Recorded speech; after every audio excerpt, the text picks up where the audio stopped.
మేషరాశి. ఈ రాశివారు తమ ఆలోచనల విషయంలో గాంభీర్యాన్ని కలిగి ఉంటారు.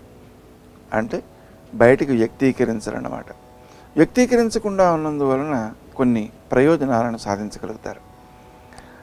శత్రువులు ఇబ్బంది పెట్టడానికి ప్రయత్నం చేసినా వారు చేసేటువంటి ప్రయత్నాలను అధిగమించడం కోసం తమ కృషిశీలతను పెంపొందించుకొని తమ శక్తియుక్తుల్ని కేంద్రీకరించుకొని తమ చుట్టూ ఉండేటువంటి ఆత్మీయులతో బంధువర్గీయులతో వారి యొక్క సహాయ సహకారాలతో దోషాలను అధిగమించి సమయానికి కార్యాలను సాధించే శక్తిని పెంపొందించుకుంటారు.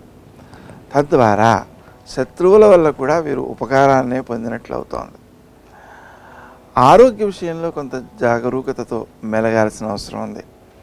ముఖ్యంగా శనివారం రోజున ఒక 1/2 కేజీ నల్ల నువ్వులతో శివునికి పూజ చేసి ఆవులకు పెట్టడం ద్వారా శని దోషాన్ని అధిగమించవచ్చు. ప్రతిరోజు ఒక 11 పర్యాయాలు హనుమాన్ చాలీసా పారాయణ చేయడం ద్వారా కూడా ఈ అష్టమ శని యొక్క దోషాన్ని పరిహరించుకోగలుగుతారు. ఆర్థిక విషయాలు అనుకూలమైన ఫలితాలను ఇస్తాయి. వ్యాపారస్తులైనటువంటి మిత్రుల యొక్క సహాయ సహకారాలతో లబ్ధి పొందే అవకాశాలు కూడా ఉన్నాయి. వృత్తి స్థానంలో మీ యొక్క ప్రతిభ బాగా రాణిస్తుంది.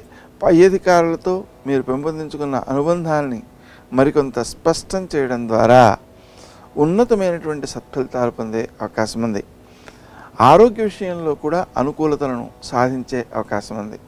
ఉద్యోగం లేని వారు ఉద్యోగం సాధించడానికి అనువైన కాలంగా దీన్ని పరిగణన చేయాలి. విద్యార్థులు తమ విద్యాభివృద్ధి కోసం శ్రీ హయగ్రీవాయ నమః అనే నామాన్ని జపించుకోవడం మంచిది.